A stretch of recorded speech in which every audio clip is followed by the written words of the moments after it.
everywhere you go, people are screaming your name, wanting your autograph, wanting to hug you. Like supermodel women are walking through the hotel rooms, walking up the players, and it was crazy.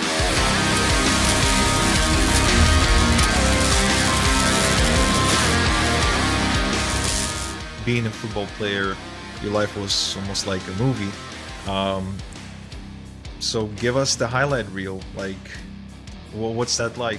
Yeah. So the highlight reel is, I felt like my whole journey to get to the NFL, it didn't feel like I felt like it was attainable, but it didn't seem like it was really lining up to get there.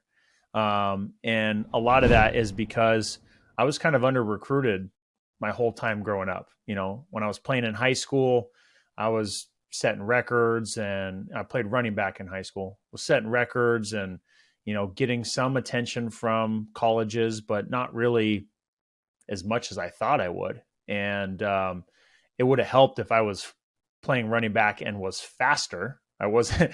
If I was a faster running back, it would have definitely helped. But I wasn't getting the love I wanted. But I ended up going to UC Davis in California, and a small football school, but had a history of winning, had a history of quarterbacks and tight ends going to the NFL, and they recruited me as a tight end. So went as a tight end, same kind of thing, had success, started, getting recognition, first team All-American, all that kind of stuff, had scouts coming to practice, NFL scouts coming to games. And it was like, okay, this seems possible. But I still felt like I wasn't at the big school. I wasn't getting all the same love and attention that you might expect if you're going to go to the NFL. But nonetheless, there's still a possibility. Well, flash forward, I ended up getting that call, and it was, hey, are your bags packed? You're coming. We want you on the team. You're coming tomorrow morning. So overnight, literally overnight, it went from, living at my parents' house, training for the NFL after my senior year in college, to now I'm flying to go play for the Chargers. And just it was like a movie from the very first second. I get picked up from the airport, and the black Escalade. I get taken to the training facility. I get walked upstairs to the owner's office. I meet Dean Spanos, the owner of the Chargers, and they're like, "Come into the office. We got your contract ready to go." And right there, I walk in. Nothing anywhere. Nothing on the table. Just a contract right there. It's a 3-year contract. I signed the deal. It's a 7-figure contract, and instantly I'm on the team. And overnight, now I'm teammates with Phillip Rivers, Antonio Gates, Vincent Jackson, like the superstars of the team, and meeting these guys, I'm instantly in the club. And Phillip Rivers is coming up, "Hey Dino, how's it going?" Shaking my hand, having conversations with Antonio Gates. It was just super surreal, and it was just crazy. Now, I saw everything that you see in the movies. Like, if you've ever watched the HBO special Ballers, the Yeah, TV yeah, show Ballers, if you've ever seen Hard Knocks, I always tell people yeah. it was the perfect combination of those two shows, where Hard Knocks is like super intense music. It's like behind the scenes, what's happening. It's super cutthroat business. It's all business. You're on the chopping block at every second, and everybody is an alpha male. Everybody wants to be top dog. Everybody wants to show why they're the best. And that's really what it was like. Just practices were super intense. And, I'd go, pancake a guy, take him, knock him to the ground.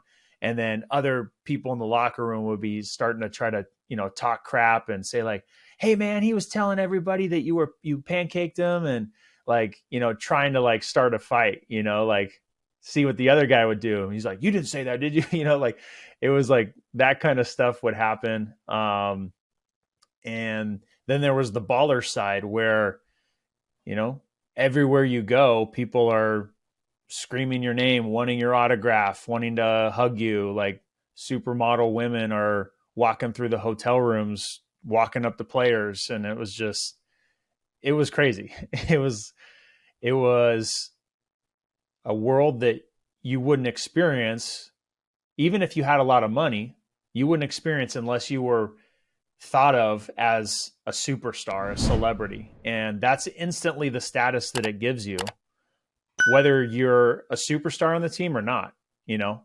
And it was just pretty crazy to, be three lockers away from Phillip Rivers, who's, making $100 million. He's, one of the top quarterbacks in the league and has played a super long time. And you got Hall of Famers that you're playing against and beating too. Like one of the very first play, the very second day I'm there, they don't mess around. Like, it's like, all right, cool. You signed your contract. Let's go get your gear and you start practice tomorrow. Like, be ready. Here's your playbook. It's like, holy crap, this is intense. And so the very first play I was in, I'm on offense. I go to block Bob Sanders, who was Hall of Famer, strong safety, known for blowing dudes up, super strong, super fast.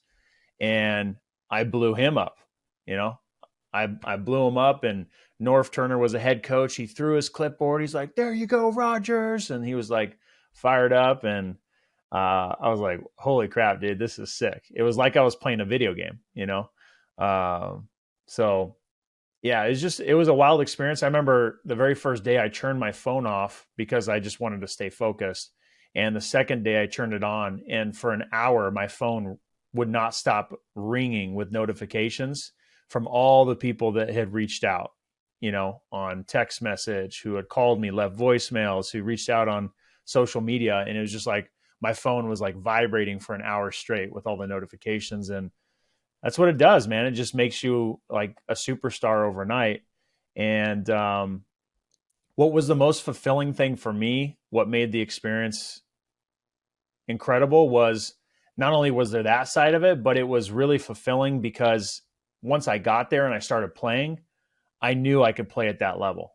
And I was playing really well. And I had Norv Turner, the head coach, who's seen, thousands of players. He was starting to tell me that I was going to have a long career. And he kept telling me, oh, you're going to have a long career. Keep doing what you're doing. I'm like, dude, this is nuts. Like, small town guy who wasn't highly recruited. And now I'm living like a fairy tale type of a thing. Now, the one thing that was the catch for my whole story, my whole journey, why I had a short NFL career, very short, was because they moved me from tight end to fullback. And if you know about the NFL, you know about football, at fullback, you're in the backfield. You're usually right in front of the running back. And now you mostly are just blocking, right? And they used me a lot because they, knew I played tight end, try to get me out, throw me passes, get me touchdowns. But now your main objective is to block, and you're not just blocking a guy who is right in front of you, like tight end, 1 or 2 yards away. You're blocking a guy who's 10, 15 yards away, who is also a huge, massive person who's super strong, super athletic. And you guys are just running at each other, trying to kill each other. And those collisions are massive. Just like your body is just giving everything it has just to try to make it, right? Just to try to not get crushed. And the hardest thing about that was my body from the neck down felt amazing, but from the neck up, my brain, I could feel it right away that, okay, this is not good. All the alarms were going off. And I knew that if I kept playing this position, which is the position they brought me in for, that I was going to have a short life. Like my life expectancy is now dwindling fast because, I mean, imagine if you just looked around, whether you're in a room right now or you're listening to this, walking around, go look at a wall that's a brick wall or a cement wall, back up 10 yards, and then run full speed into it with your head. Full speed. Don't slow down, because if you do, it's not, you're not going to do the play right. Run full speed into it with your head and tell me how you feel after that if you wake up. And if you wake up. If you wake up.